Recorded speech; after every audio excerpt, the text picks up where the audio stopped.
Hello my dear friends, आप सबका welcome है, स्वागत है आपके अपने चैनल वेब स्टडी केयर में। फ्रेंड्स, आज का सेशन हमारा सीडीपी का होने वाला है और ये पेपर 2 का हमारा चल रहा है अभी। ठीक है, पेपर 1 का हमने बहुत सारा वीडियो डाला है फ्रेंड्स, सीटेट का, ईवीएस का, मैथ्स का और सीडीपी का। अगर आपको पेपर 1 देखना है तो आप प्लेलिस्ट में जाकर पेपर 1 का भी वीडियो देख सकते हैं। पेपर 2 का अभी हमारा चल रहा है फ्रेंड्स सेशन, तो पेपर 2 में भी हमने बहुत सारा वीडियो डाला है, आप देख सकते हैं। और आज का जो है फ्रेंड्स वो 31 दिसंबर 2021 में जो आपका ऑनलाइन पेपर हुआ था सीटेट का, वही पेपर है आपके साथ सीडीपी का शेयर किया जाएगा। 30 क्वेश्चन 30 मार्क्स का। तो फ्रेंड्स, मैं आपसे छोटा सा रिक्वेस्ट करना चाहूँगी कि अगर चैनल को सब्सक्राइब नहीं किए हैं या चैनल पर पहली बार विजिट कर रहे हैं तो प्लीज़ पहले चैनल को आप सब्सक्राइब कर लीजिए, बेल आइकन को प्रेस कर लीजिए ताकि हर पीवाईक्यू का वीडियो आप तक पहुँच सके। फ्रेंड्स, पीवाईक्यू मस्ट है, कहीं से भी आपने पढ़ाई किया होगा पीवाईक्यू करके ही आप जाइए। 5 से 10 दिन आपके एग्जाम में अगर टाइम है या फरवरी में आपका एग्जाम है, जनवरी लास्ट में है, तो आपके पास मौका है पीवाईक्यू, सारे पीवाईक्यू अटेम्प्ट करके जाने का। फ्रेंड्स, 2.5 घंटे का एक बार आप बैठिए और एक पेपर सॉल्व कीजिए, देखिए कितना मार्क्स आपका आता है, जिससे कि आपका स्पीड, एक्यूरेसी, ये सब कुछ आप अपना खुद जांच कर पाएंगे। खुद आपको पहले ही पता चल जाएगा कि आप अपना पेपर मतलब कि अच्छे से कैसे अटेम्प्ट कर पाएंगे या नहीं। फ्रेंड्स, अभी के टाइम में जो पेपर आ रहे हैं, जैसे आज का जो एग्ज़ाम हुआ था उसमें ईवीएस यानी कि 10 जनवरी का जो एग्ज़ाम हुआ था उसमें ईवीएस थोड़ा सा फ्रेंड्स मतलब पहले से भी पूछा गया था, कुछ क्वेश्चन इधर उधर किया था ईवीएस में, लेकिन सीडीपी बहुत ईजी था। सीडीपी फ्रेंड्स खास करके पीवाईक्यू से मैक्सिमम क्वेश्चन आ रहे हैं, इसलिए पीवाईक्यू करना ज़रूरी है। चलिए हम स्टार्ट करते हैं सेशन को। देखिए, फर्स्ट क्वेश्चन आपके सामने है, विकास की उस अवधि को क्या कहते हैं जब आत्मसात मानकों पर प्रश्न उठाए जाते हैं और अक्सर परिवार की तुलना में साथियों की राय बहुत महत्वपूर्ण हो जाती है।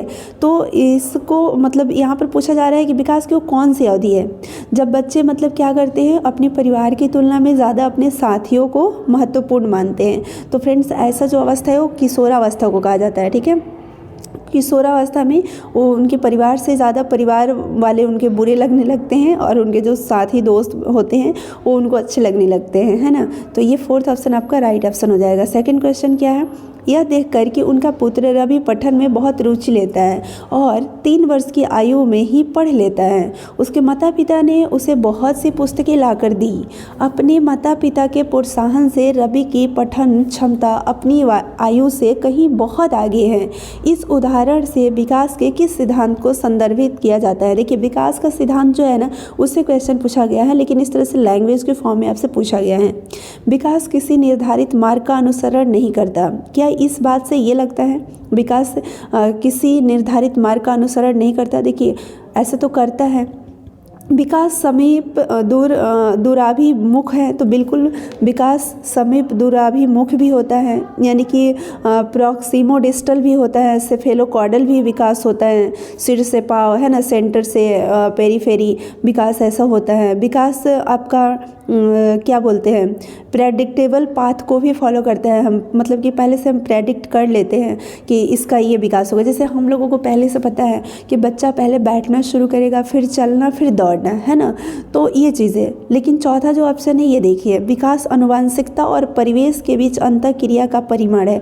तो ये जो क्वेश्चन यहाँ पर दिया गया है ना फ्रेंड्स, कि पुत्र जो है, उनका पुत्र रवि जो है वो पढ़ने में बहुत रुचि लेता है, 3 वर्ष की आयु में पढ़ लेता है। माता पिता उनके बहुत सारे बुक ला कर दिए हैं और अपनी एज, जिस एज में मतलब कि बच्चे पढ़ना शुरू करते हैं उससे कम एज में ही पढ़ना शुरू कर लिया। इसका मतलब कि विकास क्या है, आनुवंशिकता और परिवेश के बीच अंतःक्रिया का परिणाम है। मतलब कि उसके पेरेंट्स जो हैं वो क्या कर रहे हैं, उसको ऐसा माहौल क्रिएट करके दे रहे हैं, तो इसलिए वो कम एज में, मतलब जिस एज में बच्चे पढ़ना शुरू करते हैं उसे कम एज में ही वो पढ़ना शुरू कर दिया। तो परिवेश पे भी डिपेंड करता है।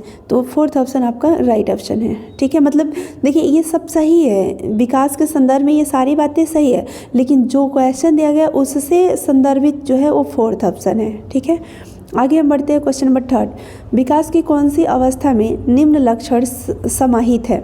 स्वतंत्रता की स्थापना, अस्मितता का विकास और अमूर्त चिंतन। देखिए, अमूर्त चिंतन यहाँ पर आपका हो जाता है किशोरावस्था। ठीक है, उत्तर बाल्यावस्था में तो होता नहीं, मध्य बाल्यावस्था, पूर्व वयस्क अवस्था, इसमें तो होता नहीं। किशोरावस्था में अमूर्त चिंतन विकसित हो जाता है। चौथा ऑप्शन, निम्नलिखित कथनों में से कौन सा कथन समाजीकरण के संदर्भ में सही है। अब देखिए यहाँ पर समाजीकरण के संदर्भ में आपसे पूछा गया है सभी संस्कृतियों में समाजीकरण का तरीका एक समान होता है। तो देखिए फ्रेंड्स, ऐसा नहीं होता है, अलग अलग संस्कृति में समाजीकरण का तरीका क्या होता है, अलग अलग होता है। समाजीकरण एक जटिल प्रक्रिया है जिसमें कई संस्थान बच्चों के जीवन में अलग अलग समय अवस्थाओं पर प्रभाव डालती है। ये तो सही है, ठीक है। अब आगे देख लेते हैं, मीडिया और परिवार समाजीकरण के द्वितीयक संस्थान हैं। देखिए इसमें परिवार तो प्राथमिक संस्थान है ना, तो ये ऑप्शन नहीं होगा, ठीक है। द्वितीयक समाजीकरण सबसे पहले तब होता है जब बच्चे अपनी व्यक्तिगत पहचान को और भाषा को सीखते हैं। ऐसा नहीं है कि द्वितीय समाजीकरण तभी होगा जब वो अपनी व्यक्तिगत पहचान और भाषा को सीखेंगे।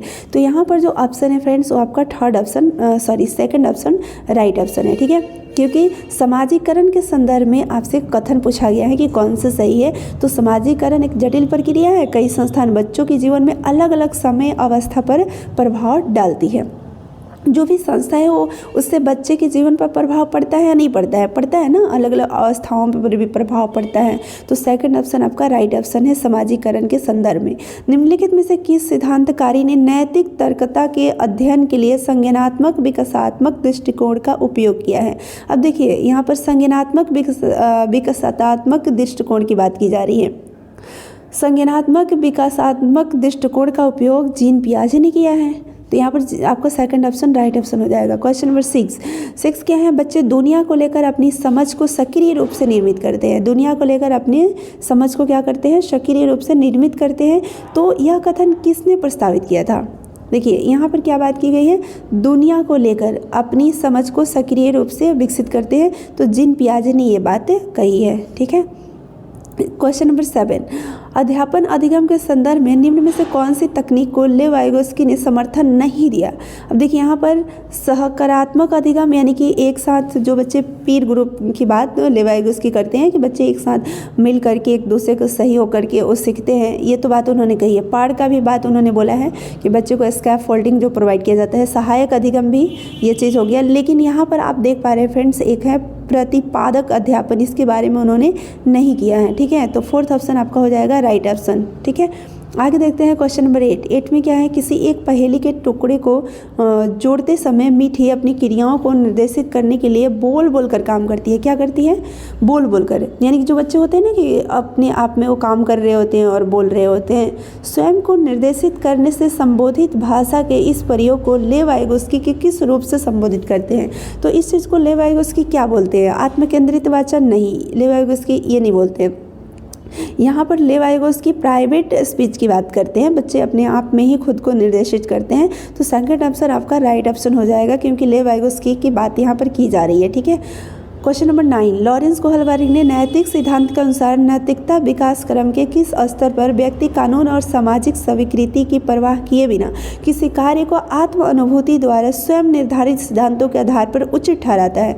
अब देखिए यहाँ पर क्या है, मतलब कि लॉरेंस कोहलबर्ग से ज़रूर क्वेश्चन आपसे पूछा जाएगा फ्रेंड्स, इनसे क्वेश्चन हर मतलब शिफ्ट में देखने को मिल रहा है। नैतिकता विकास क्रम आप लोगों ने पढ़ा होगा, 3 मतलब कि लेवल है और हर लेवल में 2-2 स्टेज है।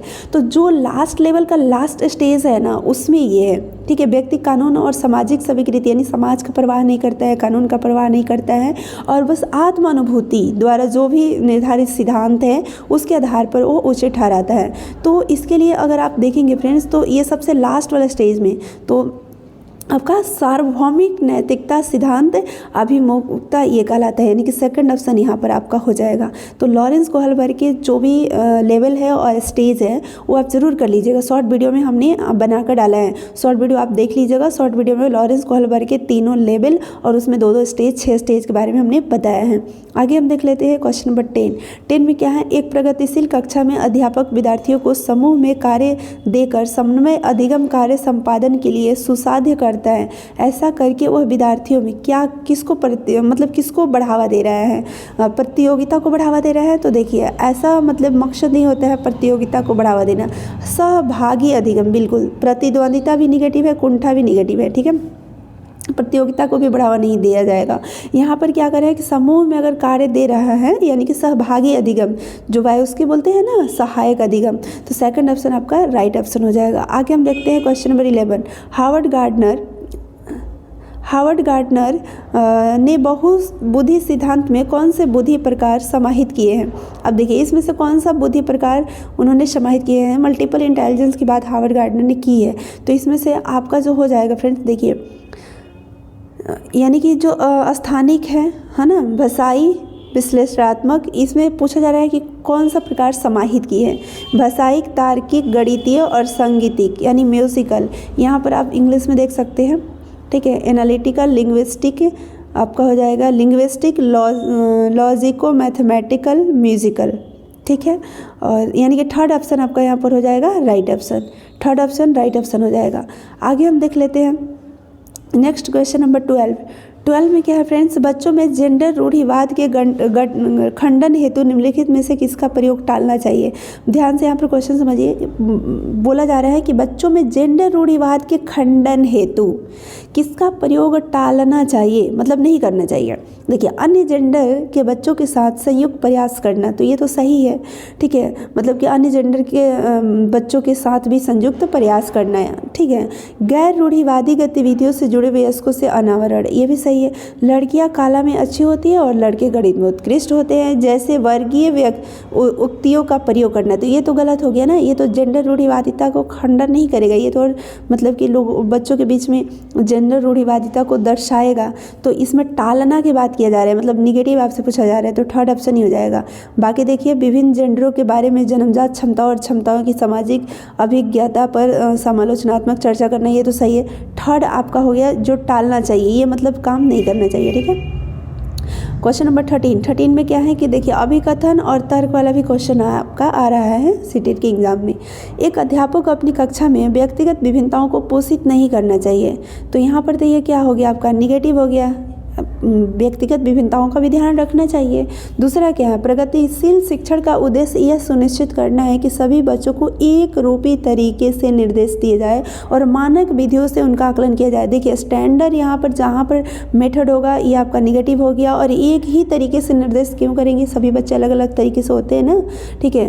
तो ये भी आपका स्टेटमेंट गलत है, दोनों गलत है। दोनों अगर गलत है तो यहाँ पर आपका जो ऑप्शन होगा वो फोर्थ ऑप्शन राइट ऑप्शन हो जाएगा। ए और आर दोनों गलत है। आगे देखते हैं क्वेश्चन नंबर 14 में क्या है? राष्ट्रीय शिक्षा नीति 2020 में आकलन के संदर्भ में विद्यार्थियों के लिए किस प्रकार का प्रगति पत्र प्रस्तावित किया गया है? अब प्रगति पत्र जो होता है ना, बच्चे का जब असेसमेंट होता है तो प्रगति पत्र जो प्रस्तावित किया जाता है वो किस प्रकार का होना चाहिए? ऐसे प्रगति पत्र जिसमें विद्यार्थियों के प्रदर्शन को अन्यों की तुलना में सापेक्षित किया गया हो कि इसका इससे ज़्यादा मार्क्स है या कम मार्क्स है, ये गलत है, ऐसा नहीं बोला गया है। वर्ष पर्याप्त पेपर और पेंसिल परीक्षण में विद्यार्थियों के प्रदर्शन का प्रगति पत्र, क्या इस पेपर पेंसिल परीक्षण में विद्यार्थियों के प्रदर्शन का प्रगति पत्र के बारे में बोला गया है? तो ऐसा भी नहीं बोला गया है। 360 डिग्री बहुआयामी प्रगति पत्र, बिल्कुल ओवर और हर तरह के मतलब बच्चे का जो विकास है, डेवलपमेंट हो, उसके बारे में उसके प्रगति पत्र में होना चाहिए, न कि केवल एकेडमिक परफॉर्मेंस के बारे में उसका प्रगति पत्र होना चाहिए। नहीं, मतलब उसके प्रगति पत्र में हर चीज़ होना चाहिए, ठीक है, कि बच्चे का विकास ओवरऑल कैसे हुआ, 360 डिग्री बहुआयामी प्रगति पत्र होना चाहिए, ठीक है। उसके प्रगति पत्र को देखकर उसके पेरेंट्स को या किसी को भी ये पता चल पाए कि बच्चे का डेवलपमेंट कैसे कैसे किस किस डायरेक्शन में कैसे कैसे हुआ है, किस किस क्षेत्र में कितना हुआ है, ठीक है, न कि केवल एकेडमिक परफॉर्मेंस पता चले, ठीक है। तो थर्ड ऑप्शन आपका राइट ऑप्शन हो जाएगा। नेक्स्ट देखते हैं क्वेश्चन नंबर 15। निम्नलिखित में से कौन से प्रश्न आलोचनात्मक सोच का मूल्यांकन करते हैं? आलोचनात्मक सोच का देखिए A+B का होल स्क्वायर का सूत्र क्या है? इससे आलोचनात्मक सोच का पता चलेगा? नहीं। मीथेन का रासायनिक सूत्र एक लाइन में हो जाएगा। भोजन की कमी के विभिन्न कारण क्या हो सकते हैं? ठीक है। हिमनद में निक्षेपण को क्या कहा जाता है? देखिए क्या कहा जाता है, इसका भी आंसर एक लाइन में हो जाएगा। लेकिन क्या कारण हो सकता है? कारण तो मतलब बहुत कुछ होगा, ठीक है। भोजन की कमी के विभिन्न कारण क्या हो सकते हैं? तो थर्ड ऑप्शन आपका है जो कि यहाँ पर पूछा जा रहा है, आलोचनात्मक सोच का मूल्यांकन कर पाएगा। तो थर्ड ऑप्शन राइट ऑप्शन। आगे देखते हैं क्वेश्चन नंबर 16 में है कि एक भाषा कक्षा में वह विद्यार्थी जिन्हें वाचन वैकल्य है, ये वाचन वैकल्य मतलब कि इसका इंग्लिश आप देख लीजिए, क्योंकि हिंदी में थोड़ी सी प्रॉब्लम होती है कोई वर्ड में, डिसलेक्सिया बोलते हैं, ठीक है। डिसलेक्सिया यानी पढ़ने में, है ना। एक होता है आपका डिस्ग्राफिया मतलब लिखने में, डिसलेक्सिया मतलब पढ़ने वगैरह में। उनके सफल समावेशन हेतु निम्न में से किस तकनीक का इस्तेमाल करने से बचना चाहिए? अब देखिए अगर मान लीजिए डिसलेक्सिया से पीड़ित बच्चा है तो हमें किस तकनीक का इस्तेमाल नहीं करना चाहिए? कहने का मतलब ये है, करने से बचना चाहिए, मतलब नहीं करना चाहिए। हस्तलिखित कार्यों को जमा करने की सख्त समय सीमा निर्धारित। देखिए सख्त समय सीमा, ये निगेटिव हो गया, ठीक है। कक्षा में नोटिस बनाने की जगह आवाज़ रिकॉर्डर के इस्तेमाल की अनुमति देना चाहिए। तो ये क्या बात सही है, मतलब कि तो यहाँ पर देखिए ये मतलब सही है, ठीक है, क्योंकि कक्षा में नोटिस बनाने की जगह क्या करेंगे कि आवाज़ को रिकॉर्ड कर दो, क्योंकि बच्चा को लिखने पढ़ने में दिक्कत हो रहा है तो आवाज़ रिकॉर्ड करके वो अपना काम कर सकता है। हस्तलिखित के बजाय टाइप और मुद्रित करके कार्यपत्रों को जमा करने की अनुमति, बिल्कुल, मतलब लिखने पढ़ने में उसको दिक्कत हो रहा है। व्यक्तिगत गति के अनुसार पठन और लेखन के अवसर प्रदान करना, बिल्कुल, बच्चे को जो भी जिसका जो स्पीड है उसके अकॉर्डिंग ही पढ़ो, जरूरी नहीं कि तुम सरासर पढ़ो, है ना। जिसको जो स्पीड है पढ़ने का या लिखने का उसी स्पीड से भाई पढ़ो और लिखो, तो ये भी पॉजिटिव है, ठीक है। लेकिन निगेटिव कौन है, ये है, ठीक है। तो यहाँ पर आपका हो जाएगा फर्स्ट ऑप्शन राइट ऑप्शन, क्योंकि बचना चाहिए, यानी कि निगेटिव ही आपसे पूछा गया, इसलिए फर्स्ट ऑप्शन आपका राइट ऑप्शन हो जाएगा डिसलेक्सिया का। आगे हम बढ़ते हैं क्वेश्चन नंबर 17, यानी कि फ्रेंड्स इस बार भी आप सीटेट का जितना भी अब तक शिफ्ट हुआ है हमने यही देखा है कि हर शिफ्ट में डिसऑर्डर से क्वेश्चन पूछे जा रहे हैं, या ज़्यादातर यही डिस्फेजिया, डिस्ग्राफिया और डिसलेक्सिया यही पूछे जा रहे हैं, ठीक है, या ADHD से भी पूछा गया है। तो आप डिसऑर्डर मतलब कि ज़रूर कर लीजिएगा। आपके शिफ्ट में कौन क्वेश्चन पूछा जाएगा ये नहीं पता, लेकिन डिसऑर्डर वाला वो सारा कर लीजिएगा, ठीक है, जो मतलब मेन है 4-5 उसको कर लीजिएगा। यहाँ पर देखिए देख लेते हैं, अभी SDHD की बात हमने करी और SDHD से रिलेटेड ये क्वेश्चन भी आ गया। अधिगम संबंधी वह कठिनाई जिसमें कम देर तक ध्यान केंद्रित हो पाए, आवेगशीलता हो, निराशाओं के प्रति कम सहिष्णुता हो, निम्नलिखित में से किसकी ओर इशारा करते हैं। तो अवधान, न्यूनता, अति क्रियाशीलता, विकार, यानी इसी को बोलते हैं ADHD, ठीक है। तो फ्रेंड्स यहाँ पर आपका हो जाएगा attention deficit hyper activity disorder, इसका फुल फॉर्म हो जाता है, ठीक है। तो first option right option. Next देखते हैं क्वेश्चन 18, निम्नलिखित में से वह कौन सी स्थिति है जिसमें तार्किकता अधिगम समस्या समाधान के साथ साथ व्यवहार समायोजन को, जिसमें सामाजिक और व्यवहारिक कौशल सम्मिलित है, महत्वपूर्ण रूप से बाधित रहता है।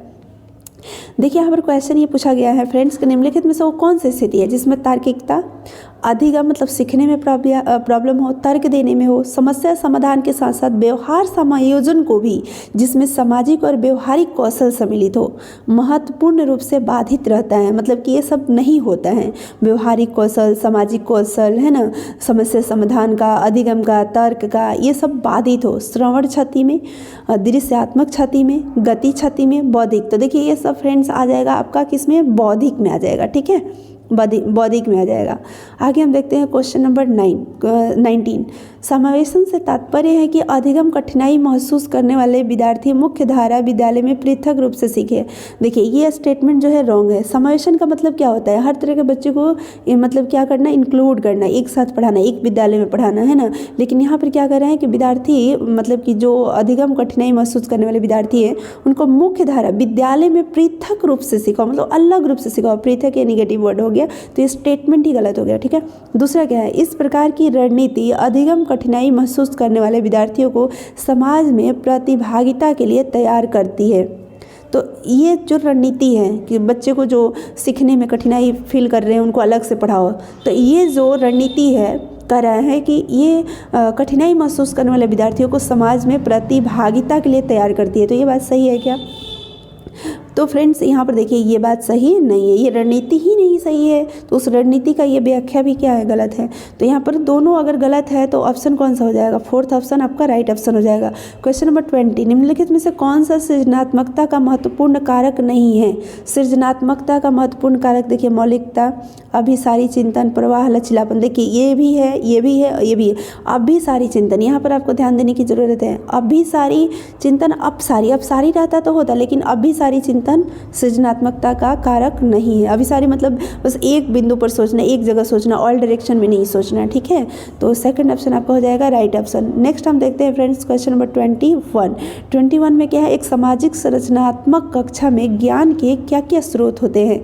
देखिए सामाजिक संरचनात्मक कक्षा की बात की जा रही है, अखबार होगा तो यहाँ पर बिल्कुल होगा, सपाठी होंगे, पाठ्य पुस्तक भी होगा, लोक कथाएँ भी, यानी सब कुछ होगा, यानी कि फोर्थ ऑप्शन राइट ऑप्शन आपका हो जाएगा। 2022 की बात करें तो अधिगमकर्ताओं की सक्रिय संलग्नता के लिए क्या आवश्यक है, मतलब कि वो सक्रिय संलग्न रहे, मतलब कि कक्षा में। तो अन्वेषण और पूछताछ, मतलब अगर हम अन्वेषण करें और पूछताछ करें तो वो शामिल रहेंगे। तो देखिए ये बिल्कुल ऐसा है। पुनरुत्पादन और प्रत्यास्मरण ये एकदम निगेटिव है, ठीक है। संप्रयोग और चिंतनशीलता, बहस और चर्चा, तो ये सब सही है लेकिन सेकंड गलत है, ठीक है। क्योंकि हम बच्चों को आपस में अगर बहस करवाएंगे, चर्चा मतलब डिबेट करवाया है, चर्चा किसी टॉपिक पर करवाया है ना, यहाँ पर आप देख सकते हैं डिस्कशन कराए, डिबेट डिस्कशन इसको बोलते हैं, एप्लीकेशन एंड रिफ्लेक्शन की बात करवाए, तो ये सब कुछ सही है लेकिन सेकंड ऑप्शन जो है वो निगेटिव ऑप्शन है। तो यहाँ पर जो ऑप्शन है फ्रेंड्स वो आपका हो जाएगा थर्ड, क्योंकि इसमें देखिए इसमें भी सेकंड है, इसमें भी सेकंड है और इसमें भी सेकंड है, सेकंड नहीं होगा, निगेटिव है, तो इसलिए थर्ड ऑप्शन आपका राइट ऑप्शन हो जाएगा। आगे बढ़ते हैं नेक्स्ट 2023। अधिगमकर्ताओं को एक संसाधन समृद्ध वातावरण में अधिकतम स्वतंत्रता की अनुमति देना और अपने लिए स्वयं ही ज्ञान की संरचना हेतु सुसाध्य करना किस उपागम की ओर इशारा करता है। यानी कि जो लर्नर है उनको एक संसाधन समृद्ध वातावरण दे दे और बच्चे खुद से ज्ञान मतलब ग्रहण कर रहे हैं, खुद से अपनी ज्ञान की रचना कर रहे हैं, तो ये किस उपागम की ओर इशारा करते हैं। खोजी अधिगम, ये क्या खोजी अधिगम, तो बिल्कुल खोजी अधिगम। पाठ्य पुस्तक केंद्रित अधिगम, तो बिल्कुल नहीं, क्योंकि हमने संसाधन समृद्ध वातावरण उसे दिया है। प्रतिपादक अध्यापन नहीं, व्यवहारवादी अध्यापन, खोजी अधिगम, फर्स्ट ऑप्शन आपका राइट ऑप्शन हो जाएगा। 2024 बच्चों में वैकल्पिक धारणाएं, यहाँ देखिए निर्मित होना असमान है। वैकल्पिक धारणाएं का मतलब ये होता है आपका अल्टरनेटिव कॉन्सेप्शंस। अल्टरनेटिव कॉन्सेप्शन जो है ये क्या है, निर्मित होना सामान्य है, क्या ये सामान्य है, तो असामान्य है तो असामान्य नहीं मानेंगे, सामान्य रहता तो होता बट असामान्य है तो ये ऑप्शन नहीं होगा। पूर्ण रूप से विसंगत और त्रुटिपूर्ण है ऐसा नहीं मानेंगे, अल्टरनेटिव कॉन्सेप्शन हो सकते हैं। उनके अंतःप्रज्ञाजन यानी कि सहज ज्ञान सिद्धांतों को दर्शाते हैं, बिल्कुल। अध्यापिका द्वारा ध्यान नहीं दी जानी चाहिए, ये भी गलत है, तो थर्ड ऑप्शन आपका राइट ऑप्शन हो जाएगा। आगे हम बढ़ते हैं 25 में क्वेश्चन आपका है, दो यहाँ पर अभिकथन और कारण दिया गया है। किशोरों को कक्षा में चर्चा और बहस के लिए ढेर सारे मौके प्रदान करने चाहिए, तो ये बिल्कुल सही है, मौके प्रदान करने चाहिए। सहयोगात्मक अधिगम अर्थ के निष्कर्ष और विभिन्न विचारों को साझा करने का अवसर देता है, तो देखिए ये सही भी है और पहला के क्या कर रहा है, व्याख्या भी कर रहा है, क्योंकि यहाँ पर कहा जा रहा है चर्चा और बहस करने के लिए ढेर सारे मौके देने चाहिए कक्षा में। क्यों, क्योंकि सहयोगात्मक अधिगम जो होता है अर्थ के निष्कर्ष और विभिन्न विचारों को साझा करने का एक अवसर देता है, तो ये तो पूरा आपको पता चल रहा है कि व्याख्या भी कर रहा है, तो फर्स्ट ऑप्शन राइट ऑप्शन हो जाएगा। अगर दोनों स्टेटमेंट सही हो और आर जो है वो एक अगर व्याख्या करे तो फर्स्ट ऑप्शन राइट ऑप्शन होता है। 2026 की बात करें तो विद्यार्थियों में संज्ञानात्मक परिवर्तन को प्रोत्साहित करने के लिए एक शिक्षिका को क्या करना चाहिए, क्या करना है, संज्ञानात्मक परिवर्तन को प्रोत्साहित करना है, ठीक है। तो इसके लिए एक शिक्षिका को क्या करना चाहिए, यंत्रवत याद करने के लिए लंबे अनुच्छेद देने चाहिए, गलत है। ऐसी सामग्री देनी चाहिए जो मध्यम रूप से चुनौतीपूर्ण हो और स्कीमा में रूपांतरण की मांग करे, बिल्कुल ये सही है। असंबद्ध खंडों में जानकारी प्रस्तुत करनी, असंबद्ध नहीं संबंधित खंडों में जानकारी देना चाहिए, तो ये गलत हो जाएगा। ऐसे कार्य देना चाहिए जो बच्चों के वर्तमान संज्ञानात्मक स्तर से अत्यधिक ऊंचे होते, ये भी निगेटिव हो जाएगा। यहाँ पर क्या है, मध्यम रूप से चुनौतीपूर्ण, मतलब थोड़ा सा बच्चे को सोचने वाला क्वेश्चन हो, जो थोड़ा सा बच्चे को अपना बुद्धि उसमें लगाना पड़े और स्कीमा में जो भी पहले से वो बना रखा होगा एक धारणा उसमें बदलाव की मतलब ज़रूरत हो, ठीक है, तब तो उसका डेवलपमेंट हो पाएगा, तो ये सेकंड ऑप्शन आपका राइट ऑप्शन होगा, ठीक है। नेक्स्ट देखते हैं 27। योग्यता की डैश धारणा का आशय है सफलता पाने के लिए प्रयास सार्थक भूमिका निभाते हैं। यहाँ पर क्या है, योग्यता की डैश यानी कि प्रतिस्पर्धात्मक धारणा का, सत्वात्मक धारणा का, वृद्धिशीलात्मक धारणा का, परिहार आधारित, तो इसमें से फ्रेंड्स आपका जो ऑप्शन होगा ये हो जाएगा वृद्धिशीलात्मक धारणा का आशय क्या है, सफलता पाने के लिए प्रयास सार्थक, ठीक है, तो ये वृद्धिशीलात्मक धारणा का मतलब ये हुआ, ठीक है, तो थर्ड ऑप्शन राइट ऑप्शन। 2028 में क्वेश्चन है, एक संरचनात्मक कक्षा में ऐसे क्रियाकलापों का इस्तेमाल करना होगा जो कैसा, औसत रूप से कठिन हो, औसत रूप से कठिन हो, ये बात सही है।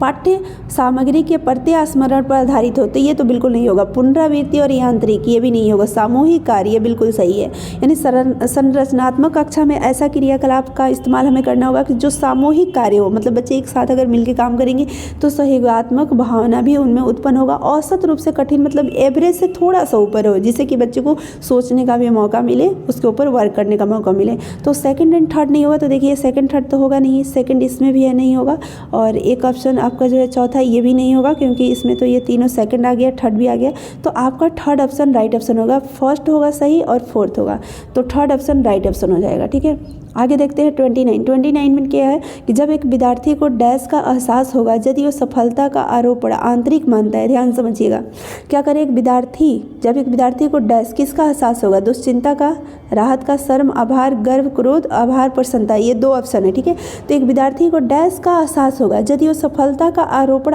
आंतरिक मानता है, मतलब खुद को मानता है, तो गर्व का, शर्म का तो होगा नहीं, दुश्चिंता का भी नहीं, आभार नहीं, गर्व का उसे फीलिंग होगा। ठीक है, लेकिन दूसरा ऑप्शन भी देखना होगा। और क्रोध का एहसास होगा यदि वो असफलता का आरोपण बाह्य मानता है। अगर वो ये मानता है कि नहीं हम असफल हुए हैं तो हमारे टीचर की कमी है, हमारा नोट्स अच्छा नहीं था, ये नहीं हमारा अच्छा था, हमारे पेरेंट्स ने हमें नहीं ध्यान दिया, यानी बाहरी कारक को अगर असफलता का कारण वो मान रहा है तो उसको क्रोध आएगा, उसको गुस्सा आएगा। लेकिन अगर कोई भी बच्चा सफल हुआ है और ये मानता है कि नहीं ये हम अपनी वजह से, अपने बल पर, हमने मेहनत किया इसलिए हमने सफल हुआ, तो उसको क्या होगा, गर्व फील होगा। ठीक है, तो यहाँ पर जो ऑप्शन आपका होगा फ्रेंड्स वो हो जाएगा थर्ड ऑप्शन राइट ऑप्शन, कि जब एक विद्यार्थी को गर्व का एहसास होगा यदि वो सफलता का आरोपण आंतरिक मानेगा, और क्रोध का एहसास होगा यदि वो असफलता का आरोपण बाह्य मानेगा, तो third option right option. Next and last, माध्यमिक स्तर पर एक नए संप्रदाय को पढ़ाते हुए अध्यापिका को, देखिए अगर आप मिडिल क्लास टीचर है और एक न्यू कॉन्सेप्ट पढ़ा रहे बच्चे को, तो आपको क्या करना चाहिए, निश्चित कर लेना चाहिए कि वो संप्रदाय विद्यार्थियों के लिए बिल्कुल अपरिचित हो। मतलब ऐसा संप्रदाय हमें लेना है कि वो विद्यार्थी बिल्कुल जानता नहीं हो, तो ये तो गलत है ना। वो ऐसा लेना चाहिए जो बच्चे के मतलब प्रीवियस ज्ञान से मतलब जोड़े। देखिए यहाँ पर सेकंड ऑप्शन है, विद्यार्थियों के पूर्ण ज्ञान को नए संप्रदाय से जोड़ना चाहिए, प्रीवियस उसके नॉलेज से रिलेटेड हो, ऐसा लेना चाहिए। ठीक है, ताकि तभी तो बच्चे को कनेक्ट कर पाएगा। ठीक है, उन्हें रट्टा मारने को कहना चाहिए, ठीक है, ये गलत है। निश्चित कर लेना चाहिए कि संप्रदाय के बारे में चर्चा के दौरान विद्यार्थी अपने सामाजिक सांस्कृतिक ज्ञान को साझा न करे, तो ये सामाजिक सांस्कृतिक ज्ञान को साझा न करे, ये भी निगेटिव, ये भी निगेटिव और ये भी निगेटिव। तो यहाँ पर सही कौन है, सेकेंड, पूर्ण ज्ञान को नए संप्रदाय से जोड़ना चाहिए। तो फ्रेंड्स आपने यहाँ पर 30 क्वेश्चन देखा, 30 मार्क्स का सीडीपी का, जो कि पेपर हमारा था 31 दिसंबर 2021 में जो आपका ऑनलाइन पेपर हुआ था, वही पेपर हमने आपके साथ डिस्कस किया। पेपर 2 का हमारा सीडीपी था, इस बात का ध्यान रखिएगा, पेपर 2 का। ठीक है, तो फ्रेंड्स आप ज़्यादा से ज़्यादा PYQ कीजिए, आपका एग्ज़ाम में अभी टाइम है, तो आप PYQ करके जाइए। CDP बहुत अच्छा पेपर आ रहा है, आप लोगों को चिंता करने की ज़रूरत नहीं है। और जिनका पेपर 1 है फ्रेंड्स, पेपर 1 का भी वीडियो हमने बहुत सारा डाला है, प्लेलिस्ट में जाकर आप देखिए। PYQ का हमने सीरीज चला रखा है 30 क्वेश्चन का, तो जितने भी हमारे वीडियो 30 क्वेश्चन को होते हैं फ्रेंड्स, और पेपर 1 का, पेपर 2 का, दोनों वीडियो आपको मिलेगा हमारे चैनल पर। तो चैनल पर फ्रेंड्स अगर आप नए हैं, सब्सक्राइब नहीं किए हैं, तो प्लीज़ कर लीजिए। वीडियो अगर आपको पसंद आई होगी, थोड़ी सी भी हेल्पफुल लगी होगी फ्रेंड्स, थोड़ा सा भी आपको यहाँ से कुछ भी मतलब लगा होगा कि नहीं हमें फ़ायदा हुआ, तो आप वीडियो को लाइक करना मत भूलिएगा, शेयर करना मत भूलिएगा, लोगों तक आप जरूर पहुँचाइएगा। बहुत सारे ऐसे बच्चे हैं जिनको नहीं पता कि PYQ कहाँ से कैसे लगाएं। बहुत सारे जो टीचर्स हैं फ्रेंड्स बता रहे हैं बच्चों को कि आप PYQ जरूर करके जाओ, है ना। बहुत सारे यूट्यूबर है जो बच्चों को बता रहे हैं कि आप PYQ करके जाओ। बहुत सारे बच्चे हैं जो रिव्यू कर रहे हैं कि जिन बच्चों का एग्ज़ाम है कि आप PYQ कर लो, आप लोग PYQ कर लो। लेकिन फ्रेंड्स बहुत सारे ऐसे बच्चे हैं जिनको नहीं पता कि कैसे वो PYQ करे, तो हमारे चैनल के माध्यम से वो PYQ अपना कर सकते हैं, प्रीवियस ईयर का क्वेश्चन लगा सकते हैं, और उनके लिए बहुत ज़्यादा एग्ज़ाम में हेल्पफुल होगा। मैं ये नहीं बोल सकती हूँ कि 100% क्वेश्चन PYQ से ही आ रहे हैं, लेकिन बहुत ज़्यादा हद तक मेहनत अगर करके जाएंगे तो हद तक उनका हेल्प करेगा PYQ। ठीक है, तो इस वीडियो में इतना ही, फिर मिलते हैं नेक्स्ट वीडियो में फ्रेंड्स। तब तक आप सभी लोगों को thank you, all the best.